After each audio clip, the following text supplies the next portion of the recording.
Assalamualaikum dan hai anak-anak Tiga Gemilang. Untuk kelas pendidikan seni visual kita pada hari ini, cikgu akan mengajar kamu cara untuk membuat apresiasi bagi karya boneka yang kita telah hasilkan. Tetapi sebelum itu, mari kita kenali dulu apa itu apresiasi. Menurut Kamus Dewan 2010, apresiasi ialah penghargaan, pengiktirafan serta penghayatan nilai sesuatu karya sastera atau seni. Menurut Muhammad Johari 2004 pula, apresiasi ialah satu latihan yang memerlukan penglibatan sepenuhnya deria pandang dan sentuh. Pentafsiran terhadap karya seni boleh difahami apabila kita berpeluang menghargainya. Sebab itulah kita perlu kenali betul-betul karya yang kita telah hasilkan, kerana tak kenal maka tak cinta. Sebelum membuat apresiasi, cikgu mahu kamu semua cakap hai kepada kawan-kawan dan memperkenalkan diri terlebih dahulu. Sebabnya cikgu pun tak pernah tengok kamu lagi. Kemudian, murid boleh nyatakan nama, tinggal di mana dan juga warna kegemaran murid. Sekarang, mari lihat contoh yang cikgu dah buat. Assalamualaikum dan hai anak-anak Tiga Gemilang. Nama cikgu Siti Khalida binti Luqman. Umur cikgu 22 tahun dan cikgu sangat suka warna merah jambu. Sebab tu kalau murid-murid perasan, cikgu suka gunakan warna merah jambu dalam setiap karya yang cikgu telah hasilkan. Pada hari ini, cikgu akan tunjukkan kepada kamu semua cara untuk membuat apresiasi bagi hasil karya seni visual yang kita telah hasilkan pada minggu lepas. Sebagai panduan, cikgu akan nyatakan dulu kandungan yang diperlukan dalam apresiasi. Pertama sekali, kita perlu nyatakan nama boneka, alat dan bahan yang digunakan, teknik dan bahasa seni visual dan juga pengalaman dan perasaan semasa menghasilkan boneka. Yang pertama, nama boneka. Kita telah hasilkan 3 jenis boneka iaitu boneka sarung, boneka batang dan juga boneka tali. Jadi, ayat yang akan kita gunakan ialah karya yang saya hasilkan ialah boneka sarung. Karya ini saya namakan sebagai Mimi. Mari lihat contoh dalam video cikgu. Karya yang cikgu telah hasilkan ialah boneka sarung. Boneka sarung ini cikgu namakan dia sebagai Mimi. Dia adalah seekor katak. Yang kedua, alat dan bahan. Alat dan bahan yang saya gunakan semasa menghasilkan karya ini ialah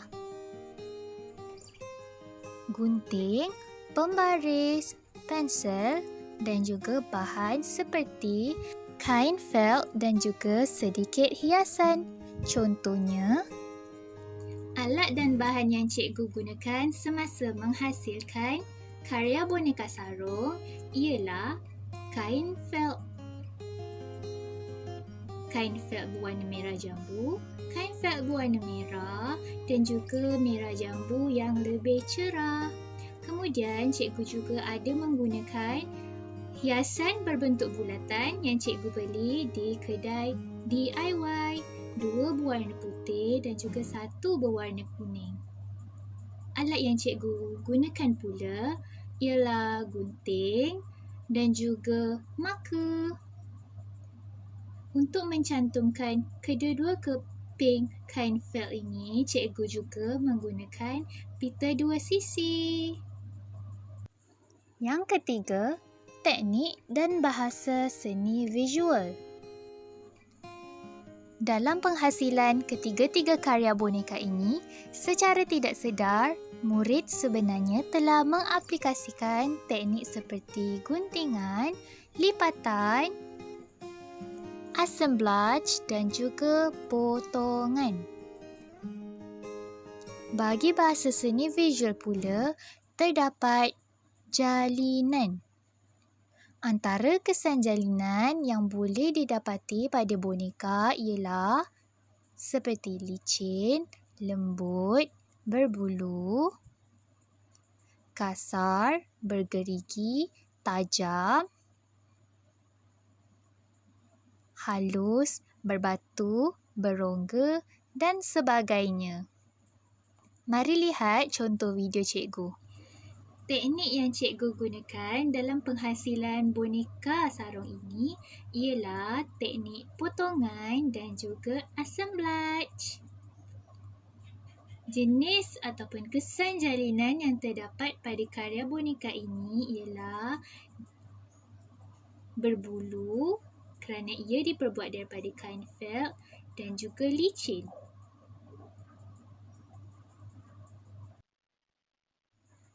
Yang keempat atau yang terakhir ialah pengalaman dan perasaan. Panduan ayat apresiasi untuk murid ialah semasa proses menyiapkan boneka, murid boleh menceritakan apa-apa sahaja pengalaman sepanjang menyiapkan boneka. Kemudian, saya berasa. Di sini, murid boleh menyatakan perasaan sepanjang membuat karya boneka. Mari lihat video contoh oleh cikgu.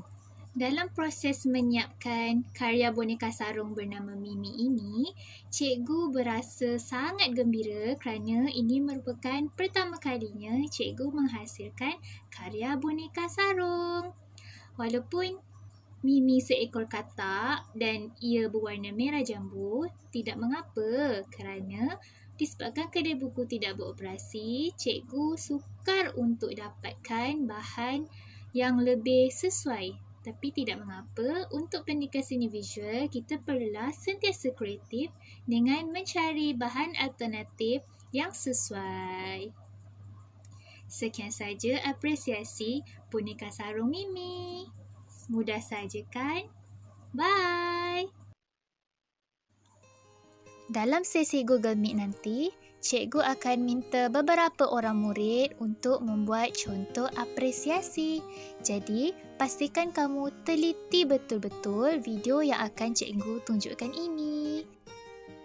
Sekarang, cuba murid lihat cara cikgu membuat apresiasi bagi karya boneka tali. Nama saya Siti Khalidah binti Luqman dan saya telah menghasilkan sebuah karya boneka tali. Karya boneka tali ini saya namakan sebagai Mary kerana dia adalah seorang perempuan. Alat dan bahan yang saya gunakan semasa menghasilkan boneka tali Mary ini ialah batang, tali, benang, kertas warna yang berwarna-warni. Saya juga menggunakan pensel warna untuk membuat rupa serta alatan-alatan lain seperti gunting, gam dan juga pita dua sisi untuk mencantumkan boneka tali ini. Antara teknik yang saya gunakan untuk menghasilkan boneka tali pula ialah teknik guntingan dan juga lipatan. Pada boneka tali ini juga terdapat kesan jalinan seperti bergerigi iaitu pada bahagian bajunya, kesan jalinan licin pada kertas warna dan juga kesan jalinan lembut pada warnanya. Sepanjang proses menghasilkan karya boneka tali ini, saya berasa sangat seronok kerana ini merupakan pertama kalinya saya menghasilkan karya boneka tali. Rupanya juga sangat cantik dan saya gembira kerana membuat bajunya berwarna merah jambu. Merah jambu adalah warna kesukaan saya. Sudah, mudah saja kan apresiasi? Sekarang giliran murid pula.